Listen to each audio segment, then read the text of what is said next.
السلام عليكم ورحمة الله وبركاته. أعوذ بالله من الشيطان الرجيم. بسم الله الرحمن الرحيم. يا أيها النبي إذا طلقتم النساء فطلقوهن لعدتهن وأحصوا العدة واتقوا الله ربكم لا تخرجوهن من بيوتهن ولا يخرجن إلا أن يأتين بفاحشة مبينة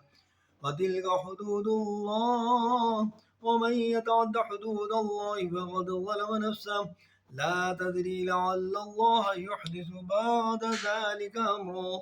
فإذا بلغن أجلهن فأمسكوهن بمعروف أو فارقوهن بمعروف وأشهدوا ذوي عدل منكم وأقيموا الشهادة لله ذلكم يوعظ به من كان يؤمن بالله واليوم الآخر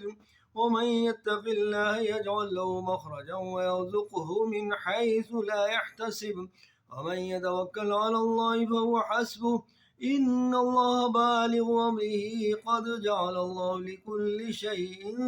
قدرا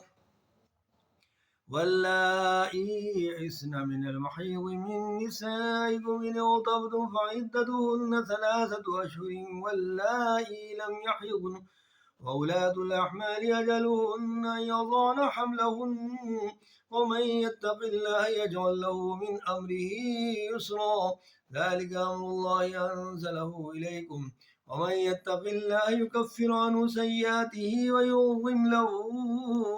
أجرا أسكنوهن من حيث سكنتم من وجدكم ولا تضاروهن لتضيقوا عليهن وإن كن أولاد حمل فأنفقوا عليهن حتى يضعن حملهن فإن أرضعن لكم فآتوهن أجورهن وأتمروا بينكم بمعروف وإن تعاسرتم فسترضع له أخرى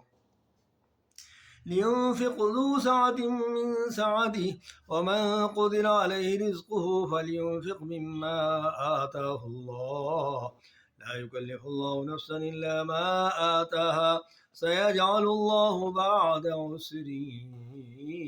يسرا وكأي من قرية عادت عن أمر ربها ورسوله فحاسبناها حسابا شديدا وعذبناها عذابا نكرا فذاقت وبال أمرها وكان عاقبة أمرها خسرا أعد الله لهم عذابا شديدا فاتقوا الله يا أولي الألباب الذين آمنوا قد أنزل الله إليكم ذكرا رسولا يتلو عليكم آيات الله مبينات ليخرج الذين آمنوا وعملوا الصالحات من الظلمات إلى النور ومن يؤمن بالله ويعمل صالحا يدخله جنات تجري من تحتها الأنهار خالدين فيها أبدا قد أحسن الله له رزقا الله الذي خلق 7 سماوات ومن الأرض مثلهن يتنزل الأمر بينهن لتعلموا أن الله على كل شيء قدير